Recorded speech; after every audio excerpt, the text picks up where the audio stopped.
GI examination, I told you from the start, we have two moments. One is general examination in general, and second is exactly abdominal region, where we can perform inspection, palpation, visual inspection, palpation, percussion, and auscultation. This is good. Meanwhile, in general examination, we pay attention to general inspection, skin color, visible mucosa, particularly hands and arms, facial expression, mouth, oral cavity, and neck.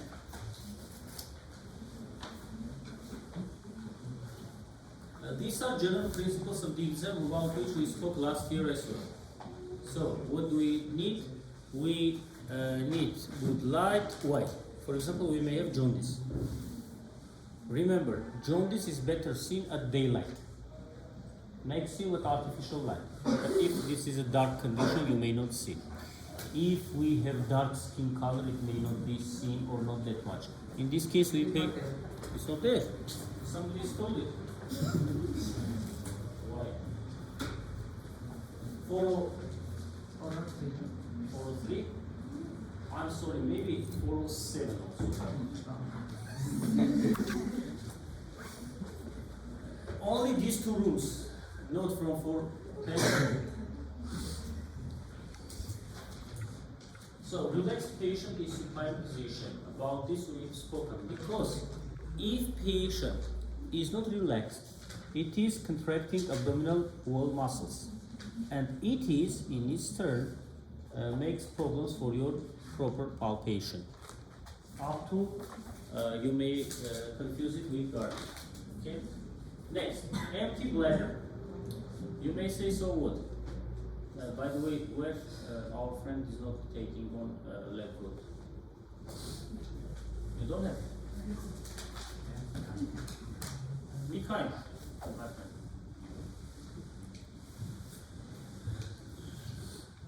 As you remember, if urinary bladder is empty, it is going downwards. If it is full, it is coming up to suprapubic area, where we can even percuss.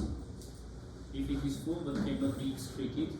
For example, if we have humor or stones or any barrier for the excretion of the urine out of the urinary bladder. Of course, then you will place ultrasound. Remember, ultrasound is very sensitive for revealing of any fluid. In pleural cavity, in abdominal cavity, in the ascites, in pericardial cavity, and also in the urinary bladder. But anyway, on percussion you will get dull sound. And it is one point. Second moment here, that if bladder is not empty for some reasons, when it can be, for example, after appendectomy, so short-term operation when urinary tract catheterization has not been performed. Patients feel discomfort, especially after anesthesia. It may lead to hypertensive crisis. A young person before that didn't have any problems with hypertension.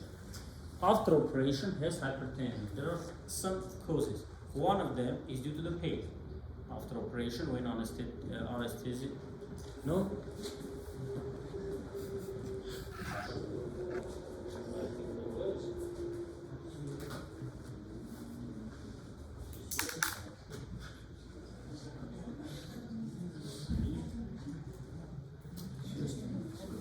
But if I agree,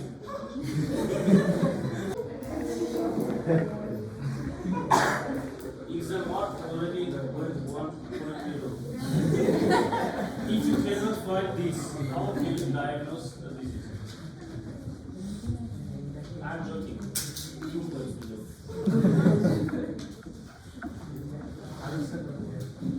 Because Dr. Asad told that they were searching for some pain.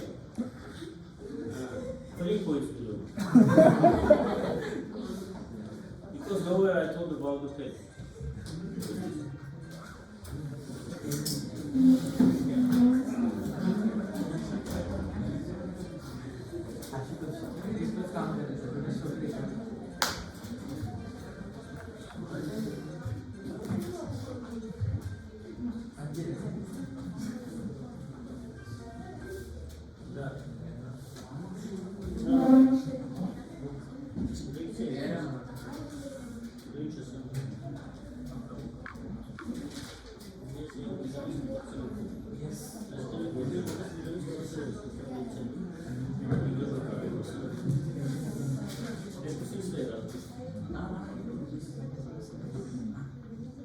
So,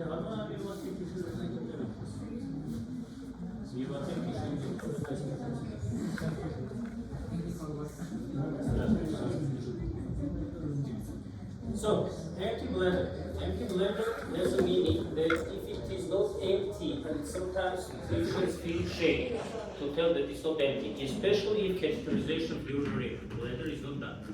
Not especially, exactly in this case. Or even may realize, but somehow because they are still under the anesthetics. It is leading to discomfort, it is leading to some pain, it is leading to contraction of the abdominal muscle. So there's an arms across chest, not the butt head.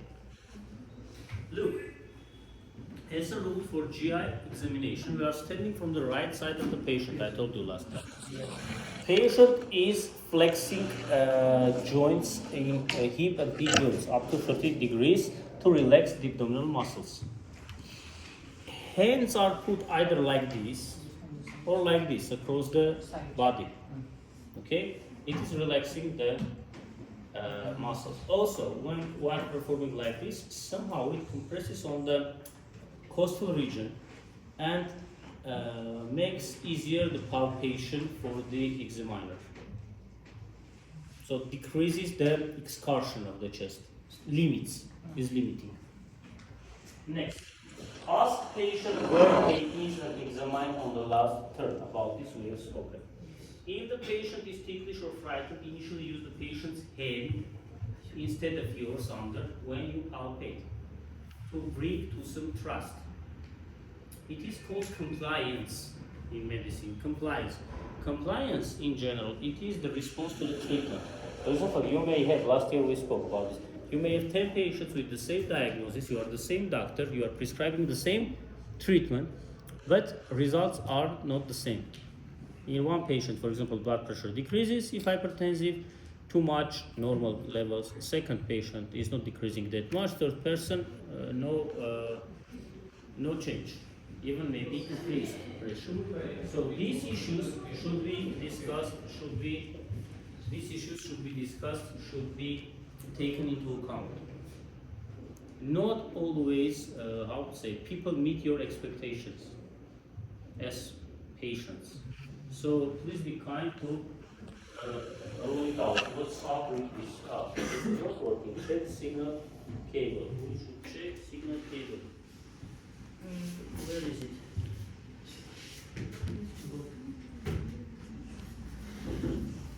Do we have? You know? Okay. What's the patient's face for discomfort? So it's his facial expression. Maybe so weak that cannot tell that it is painful, or maybe frightened, or maybe shy, or maybe not that much. But from facial expression, you may guess that it is painful, your palpation or something, even before your palpation. Equipment is shown here. For the best results, we are using examination gown and drape. Why? Especially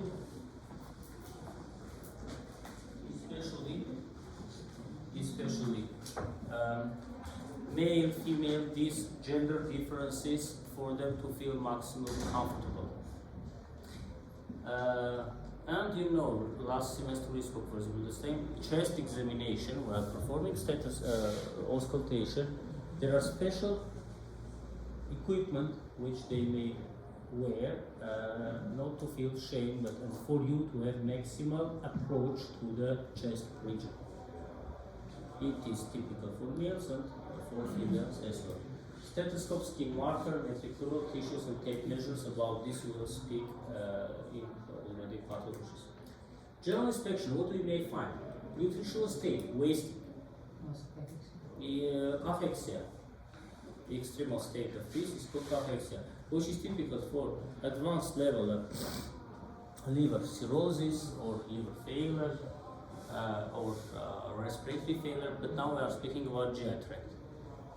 Maybe in hepatocellular carcinoma or any other tumors, malignant tumors on advanced stage. Pallor. Pallor means pale. It is indicating usually what? Anemia.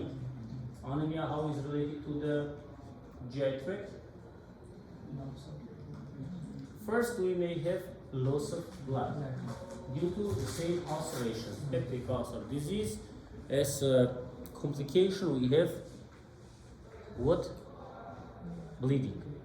Write down complications of peptic ulcer disease. We have 4 or 5 main complications. So, last week we spoke about complications.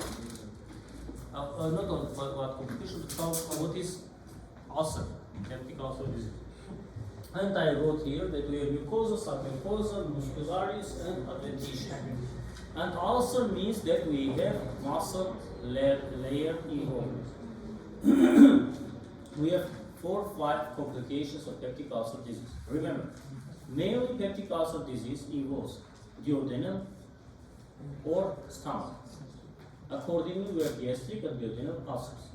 Though we may have jejunal esophageal ulcers, but anyway, mostly we have duodenal or gastric ulcers. First complication, first, second, third, it is I'm telling just by my own. You may tell opposite. Maybe malignization, so they may become malignant tumors. Malignant tumors. Remember that it is typical for gastric ulcers, as duodenal ulcers almost never become malignant. Almost never means that sometimes they rarely may become malignant, but usually they are not becoming malignant. When I was a student, we were taught that if we have duodenal ulcer, not to perform biopsy, but if we have gastric ulcer, for sure to perform biopsy. Nowadays, modern regulations, if we have any defect, independently it is erosion or ulcer, we should perform biopsy, independently where it is. Anyway, because up to 6%, if I'm not mistaken, up to 10% of cases, when it looks like visually under endoscopy benign, it may become malignant. For example, maybe carcinoma in situ. So early detection, I'm sorry, it is extremely important. So Taylor, so second complication of peptic ulcer, this is bleeding. If it involves muscle there, you know there are blood vessels and their involvement may result in bleeding. So, malignization, bleeding. Third, we may have perforation when all 4 layers are involved. And contents of the stomach or duodenum appears in the abdominal cavity, and thus we have peritonitis. Fourth complication is penetration. Penetration means the same perforation, but in comparison with just perforation, look, we have mucosa, submucosa, yes, muscle layer and adventitia. This is perforation. Penetration, if we have surrounding organ, and this problem is spread to the surrounding organ. For example, omentum majus, major omentum. Here we have base, and content of the GI is not appearing in the abdominal cavity. So from this point of view, it is prognostically more beneficial. And last variant, look, ulcer may be in duodenal bowel. Ulcer may be in stomach in any part. But if it affects gastric outlet or pyloric region, as a response we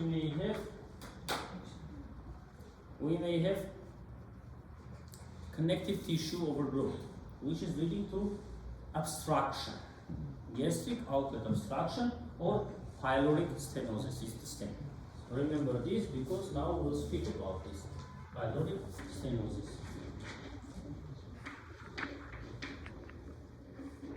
Last week we spoke about this. If we have pyloric stenosis, patients complain of vomiting with undigested food particles, which has very unpleasant odor, which is resembling rotten eggs due to H2S release, because decay of food occurs exactly directly in the stomach and it is not undergoing enzymatic processing.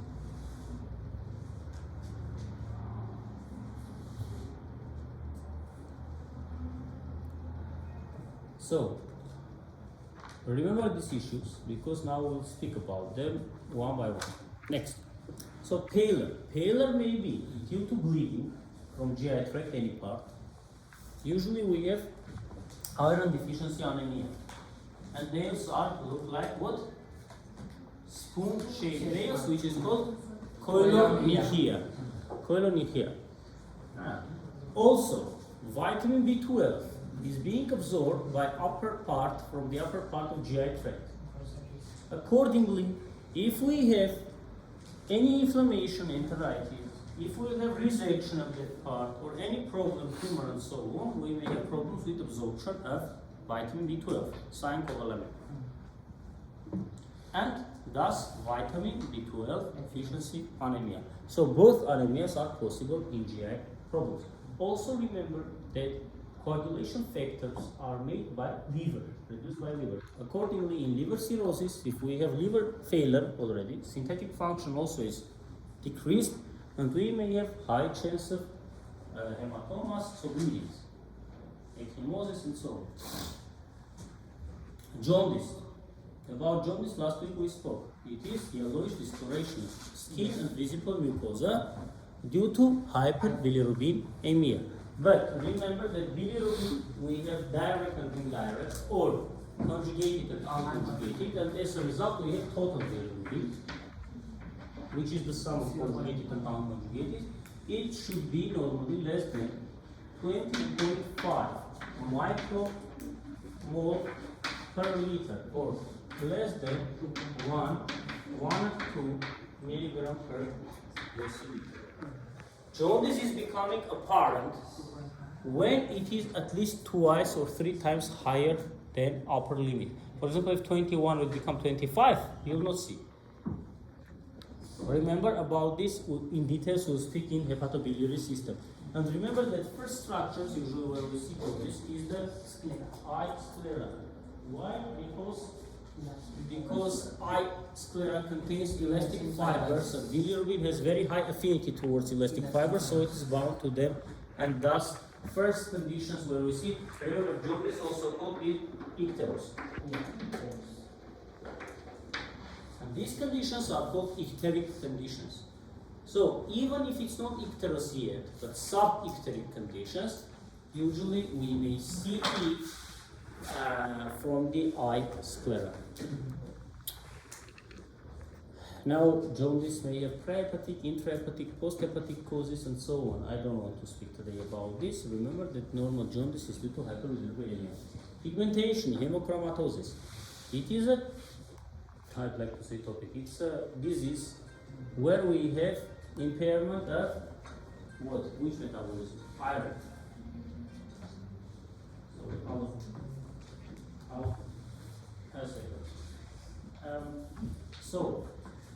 And we may have dark, brown, or white color pigmentation on the face, on the skin, which is typical for iron metabolism. Now, what's typical for iron metabolism and GI tract? For example, it may have an impact on liver diseases or disaccumulation.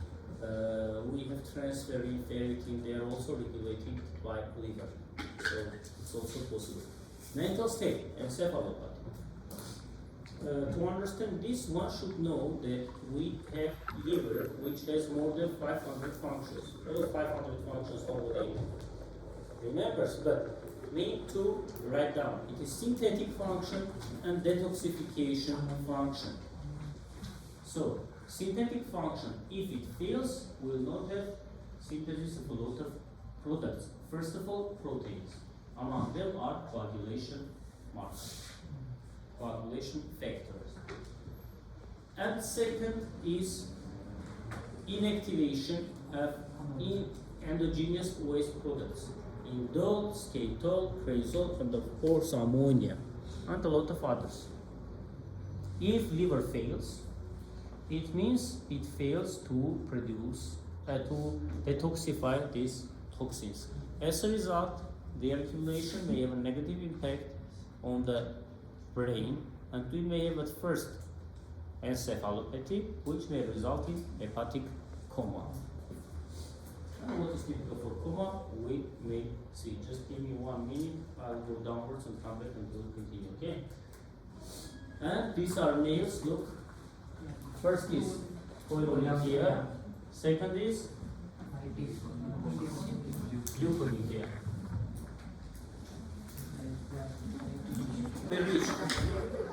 Looking at nails, it may give us information about liver or, for example, yes, GI disease.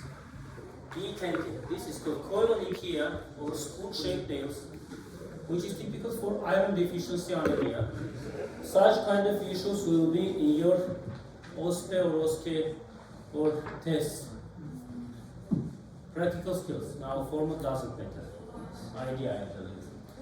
Clubbing already, I hope you know. We'll speak about this. Change of the angle between nail and nail bed. Pulmonary erythema, decubitus contractures and hepatic phlegm. It is due to metabolic encephalopathy, very typical for liver cirrhosis. This is flapping hands, asterixis. Due to this intoxication, we have jerking movements in dorsiflexion position. Clubbing. The same slides I am showing you. What is the clubbing? This is Chambros's test. Dear friends, when I am asking you what is clubbing, answer this. How is it revealed? Is this. I am asking what is clubbing, you are telling Chambros's test. Chambros's test is how to reveal clubbing. Yes. It's the same for me to ask you what is myocardial infarction, for you to say ECG. ECG reveals, but ECG is a method. Okay? So, this is clubbing. This is normal angle between nail and nail bed. When it is becoming flatter, more than 180 degrees, it's called clubbing. Or, if this is normal finger, this is mild clubbing, this is severe clubbing. If we'll compare the depth at the base of the finger, distal part, and interphalangeal joint part, distal part is becoming thicker. It is distal posterior arthropathy. For revealing it, it is called Chambros's test. When we oppose two index, I don't know, third fingers also you may oppose, but usually index fingers or middle fingers. Between them should appear window like a diamond, If this diamond shape is lost, it is called loss of subangular, loss of under the nail angle, which is typical for clubbing. It is the same for cardiovascular system diseases, for respiratory system diseases, for GIT, and for systemic diseases as well. Two main causes are chronic intoxication and or hypoxemia, which are leading to distal osteoarthropathy. Nowadays, great role are playing platelet-derived growth factors. So platelets, megakaryocytes, which should undergo inactivation normally, in these conditions are bypassing pulmonary circulation, are remaining and release growth factors. Due to these, also these platelet-derived growth factors play a role in distal osteoarthropathy. Pulmonary erythema. Erythema means hyperemia. It is due to high level of estrogen. Estrogens are dilating vessels from one hand, and from another hand are, especially estradiol, contributes to formation of new vessels, neoangiogenesis. It is very typical for male patients because females anyway have estrogens. Males also have, but in a very low amount. But liver should detoxify. When liver fails to do so, it is in male cirrhotic patients. We have decreased. We have decreased level of metabolism. As a result, estrogen concentration increases, it accumulates in the blood, and we have hyperestrogenism. That's why male patients may have gynecomastia, may have loss of hair, alopecia, may have madarosis, about this we'll speak in hepatobiliary system, loss of eyelashes or brows, may it is feminization. in male patients because of increased level of estrogens, male cirrhotic patients, because the same estrogens, androgens, both genders have, and in fat tissue we have conversion from one from another. But in normal healthy conditions, this high level of estrogens are not high level of estrogens are deactivated by normal liver. So metabolic changes, metabolic function or detoxification, because it's also part type of detoxification, not only toxins, but inactivation of biologically active substances takes place. Here it is palmar erythema, especially thinner and hypothinner region. Dupuytren's contracture. It is usually on the level of fourth finger, maybe fifth. On hands, maybe on feet, but typically on hands. What we have thickening of aponeurosis, fascia of fourth or fifth finger. The exact mechanism is unknown, but it is very typical for alcoholic liver disease, when these metabolites have toxic effect on this side, and they contribute to overgrowth of thickening of fascia. Spider navy or telangiectasia, here they are. Though not all spider navy are telangiectasia, here there are synonyms. It is dilation of arterioles and or venules, again under the high level of estrogen. In this case, they are typical also for some systemic conditions, like in systemic sclerosis, in Crash syndrome, calcinosis, renal symptom, esophageal dysmotility, sclerodectomy, and telangiectasia. T stands for telangiectasia. As a rule, they are localized on upper part of the body, above the umbilicus, like they call it TEP, so upper part of the body. Bruising. Bruising again is typical for problems related to coagulation. About this again in details we'll speak in hepatobiliary system. Wasting. Any chronic disease on advanced stages will have vascular wasting, which is called cachexia. This is partially due to the uncontrolled release of TNF alpha, tumor necrosis factor alpha, and other cytokines which may have this effect. Scratch marks. Here they are. You may see scratch marks due to itching, which is very typical, especially if patient is icteric, so it has jaundice as yellowish discoloration, for post-hepatic or cholestatic or obstructive jaundice. Because in this case, besides the increased level of bilirubin, we have increased level of bile salts, which irritate nerve endings of the skin, which in their turn release histamine, and which really, results in scratching, itching. So patient you may, during the visual inspection, find out that patient had itching. Face eyes. This is this. Copper accumulation in the decimental membrane of the cornea, decimental membrane, which is typical for Wilson's disease. Wilson's disease is a disease of unknown cause, but etiology is unknown. But what happens is known. We have impaired metabolism of copper. Look, very interestingly, copper accumulates in the liver, in the brain, and in the decimental membranes of the eye. By the way, it is the most classical but not very common manifestation. We have yellowish, greenish, orange, or golden color, depends upon the source where they are described. So copper metabolism is impaired. But from one end, from another end, enzymes which contain copper, ceruloplasmin for example, its activity is becoming paradoxically lower. From one end, we have excessive copper which accumulates in the tissues, but enzymes which should contain copper, they are lacking in copper, and accordingly processes rate is going down. Conjunctival pallor we may have in anemia also, because not only visible, not only skin, but also visible mucosa. In sclera, In cornea, we may see this is Kaiser-Fleischer's ring in Wilson's disease.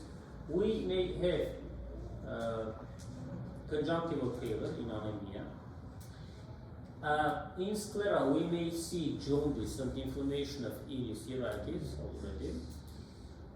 Parotid enlargement, remember, I'll show you, here it is, especially bilateral, is very typical for these giant parotid glands are typical for alcohol abuse, alcoholic liver disease, not abuse, but already alcoholic liver disease.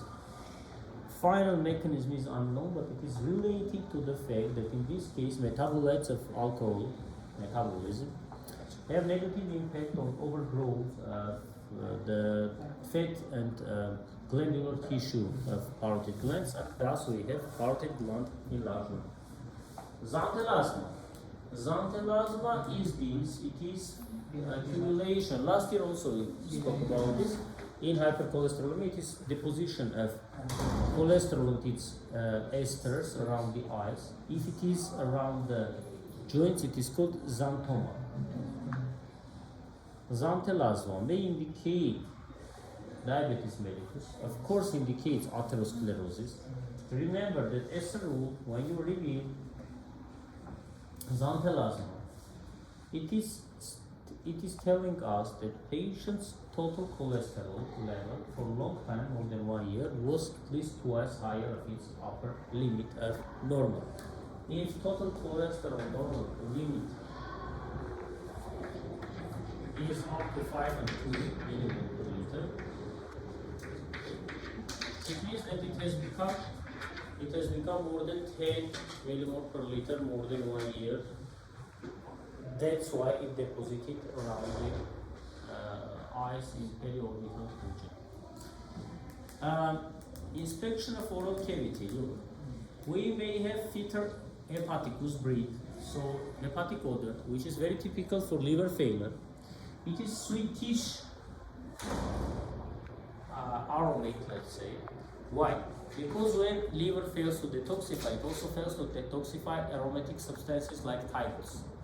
Thiols appear in pulmonary circulation, and with exhaled air may appear in the environment.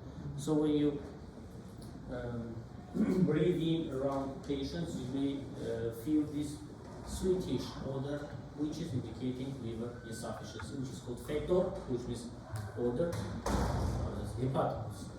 Lips. Around the lips, we may have angular stomatitis, inflammation, cheilitis, inflammation of lips, ulceration, Page-Jaeger syndrome. Look, these angular stomatitis, cheilitis are very typical for some vitamin deficiencies, but may be seen around the oral cavity. For example, vitamin C is very deficiency may result in bleeding from the gums, okay, gingival bleeding, gingivitis. Page-Jaeger syndrome, it is here. It is melanin deposition around the oral cavity. So what? But it is indicating underlying cause, which is hamartomas, so benign tumors of large intestine, polyps. Their external manifestation is Page-Jaeger syndrome. Gingivitis bleeding may be due to, for example, mechanical causes if brush is very rough. We may have vitamin C deficiency and so on. Candida albicans pigmentation. This is thrush. It is seen in candidiosis. It's a deposition of fungal infection on the tongue. Very typical, for example, in patients who are receiving local immunosuppressants, for example, glucocorticoids, for example, asthmatic patients. It is side effect, it is lowering immune state of the oral cavity locally, and fungal infection develops there. Atrophic glossitis, remember this? What is unusual here? So we don't see papilla. They are lost. It is very typical right now for vitamin B12 deficiency. It is called atrophic glossitis, and very often it is associated with macroglossia, so tongue is enlarged.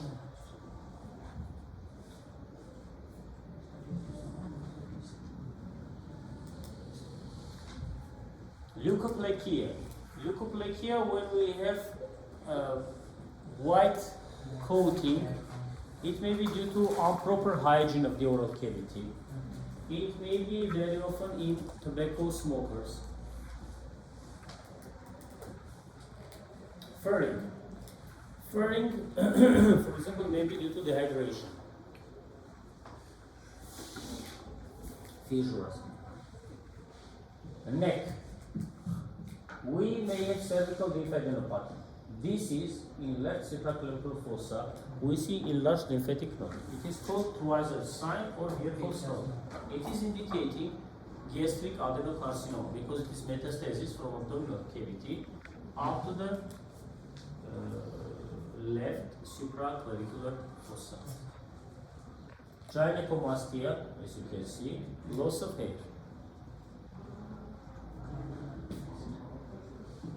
Again, due to hyperestrogenism, due to insufficiency. Next. While performing, now it was general examination. Now examination of abdomen. We may see shaped movements. It should be symmetrical. Should be related with respiration. Yes, abdomen. Should have normal shape or scaphoid shape. Scars may indicate prior surgery or biopsy or trauma. Dysfunction, we may have localized and we may have generalized. Generalized are 5 F's about which we have spoken already. Localized may be due to some masses or organomegaly. For example, hepatomegaly, splenomegaly. Prominent veins on anterior wall of the abdomen. It is coupled medusa, typical for portal hypertension as portal cable anastomosis. Stria may indicate what?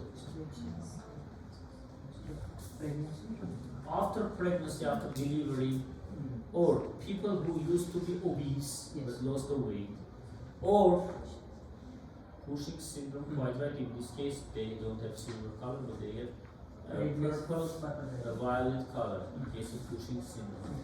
Pigmentation, again, depending, for some hemochromatosis, visible paresthesis, it is typical for young people and children. Or we should have hyperactivity due to, for example, enteritis, obstruction. This is Rubens' image, Rubens' painting in 1618. And the medusa means coupled medusa, and this is Medusa gorgona. Instead of hair, here you see snakes. And it is the same or similar situation as you see here.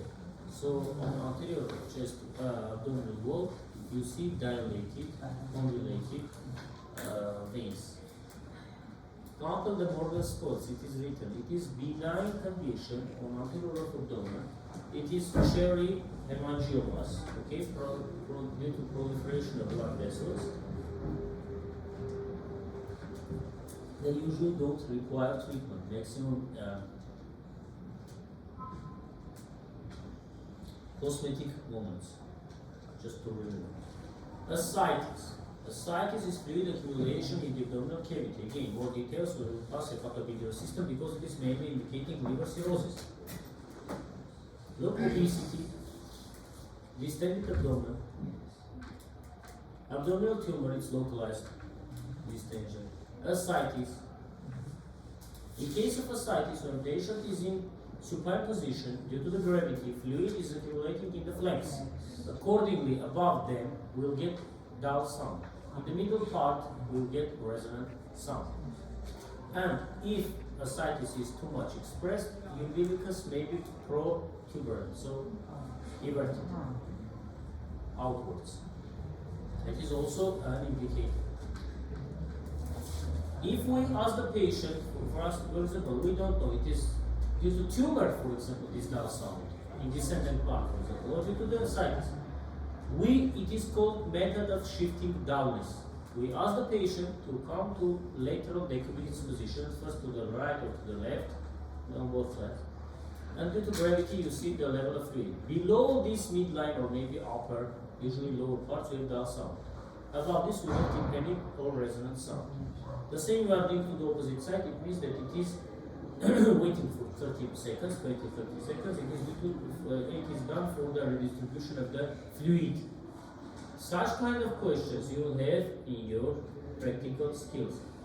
Now, here, next year, everywhere, and during state exams. This is one of the main questions. It is called detection of ascites by percussion method. Method of shifting dullness. So here was dull, it is becoming resonant. Opposite will be changed. It will be opposite. Percussion. On percussion. Error.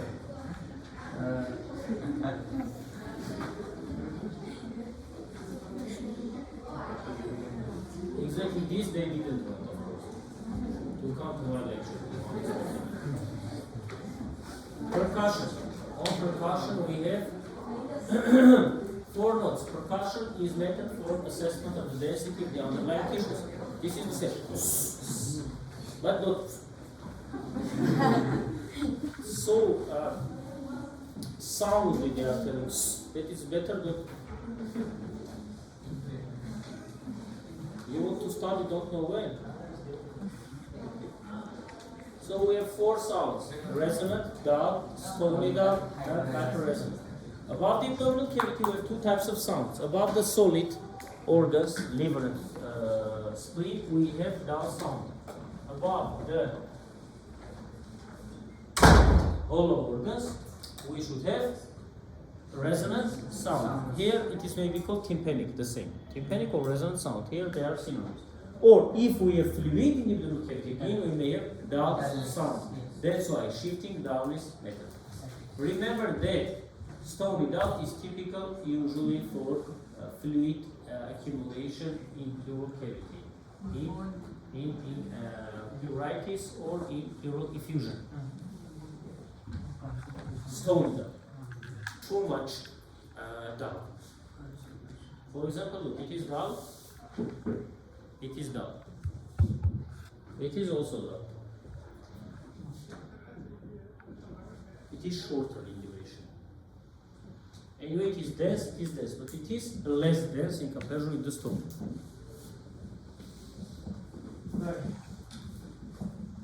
Where is it? Oh, thanks. Who is with you? Look, percussion pattern for ascites. At first we are laying in supine position. Remember, patient's belly resembles belly of the frog, bulged on the flanks in case of fluid accumulation. I don't not look at me, just I'm showing. Surprisingly looking at you, but no. Fortunately not yet. So, look, tympanic sound, if we start from the periumbilical region. While we are going to the flanks, we get dull sound. Yes. And once we ask the patient to change the position, due to the gravity, look, below some line it is becoming dull. Above this is tympanic or resonant sound. The same on the opposite side to prove that it is shifting dullness and it is ascites. Palpation. On palpation, we have superficial or light and profound or deep palpation. Always we start from superficial palpation. What is the reason for superficial palpation? First of all, hand should be warm. First, it will be, if they are cold, it will make discomfort for the patient. Second, it may lead to involuntary garment. Second moment here.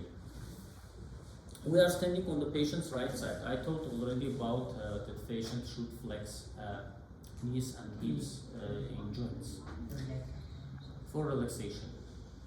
Head should be in quiet position. If you are lifting the head, it is contracting abdominal muscles. Push-ups are done like this, and it will not allow normal interpretation. The main superficial palpation, the reason for superficial palpation, we want to get information. Anyway, we're asking, are there any painful areas? If yes, we are palpating this on the last turn. But how it may be done? it may be done either clockwise, in some textbooks it's like this, or symmetrically. Usually we are standing on the right side, left iliac fossa, right iliac fossa, left, right, symmetrically coming upwards. If this is abdomen, like this.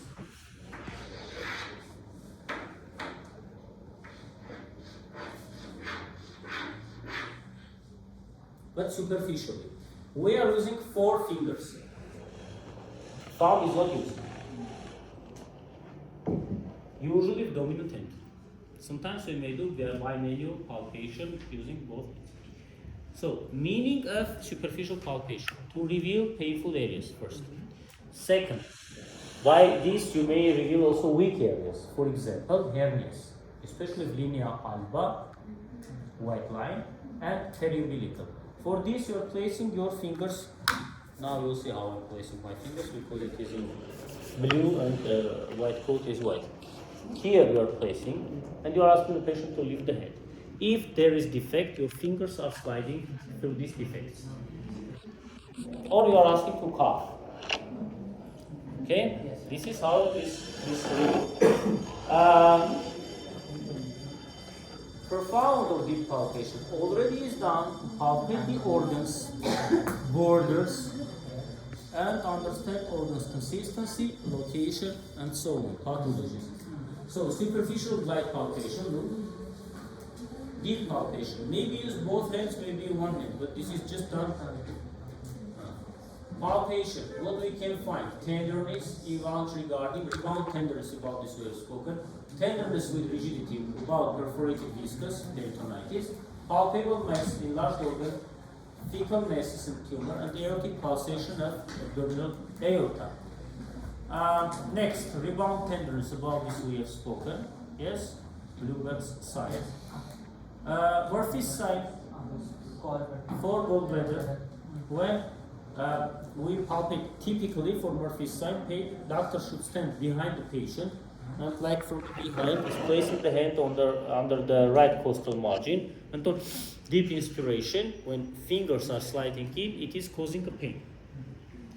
Courvoisier's side, Courvoisier's low, we have spoken. Yes or no? No? Let's speak about this and finish today. So Courvoisier's side and Courvoisier's low. For understanding this, next week we will finish this, and already it is the same as hepatobiliary system. 2 minutes, please keep silence, we are finishing. Look. Courvoisier's side, it's French alphabet. Remember, gallbladder normally is not palpable. It is becoming palpable when it is enlarged. The same as kidneys, and spleen. But namely, gallbladder normally cannot be palpable. Gallbladder palpation site, always remember, right mid-clavicular line and right costal margin, crossing point. There is gallbladder. It may become palpable when it is enlarged.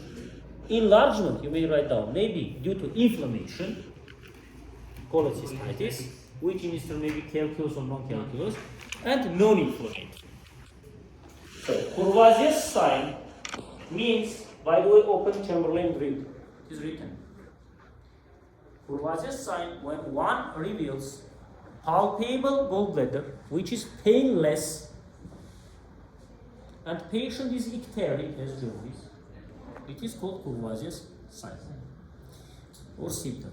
Courvoisier's law should state something. States that the above mentioned condition, when one palpates enlarged, non-tender or painless gallbladder, a patient is icteric, is less likely to be due to gallstone disease and more likely to be due to the tumors, periampular tumors or bile duct tumors, or for example, tumor of the head of the pancreas in the hepatobiliary region.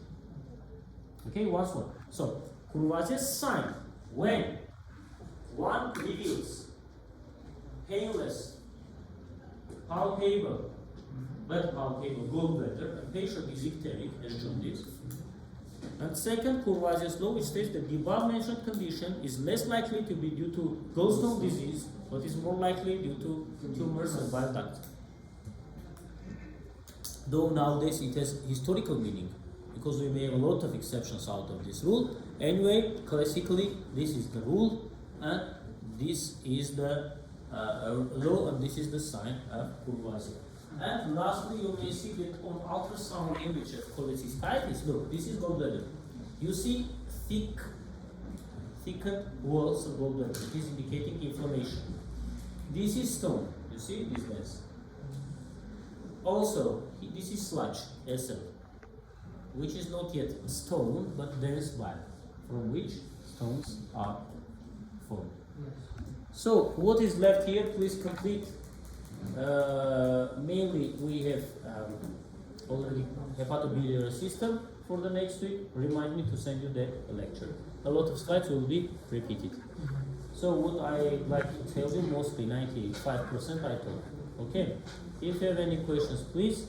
If not, where is the attendance? Attendance.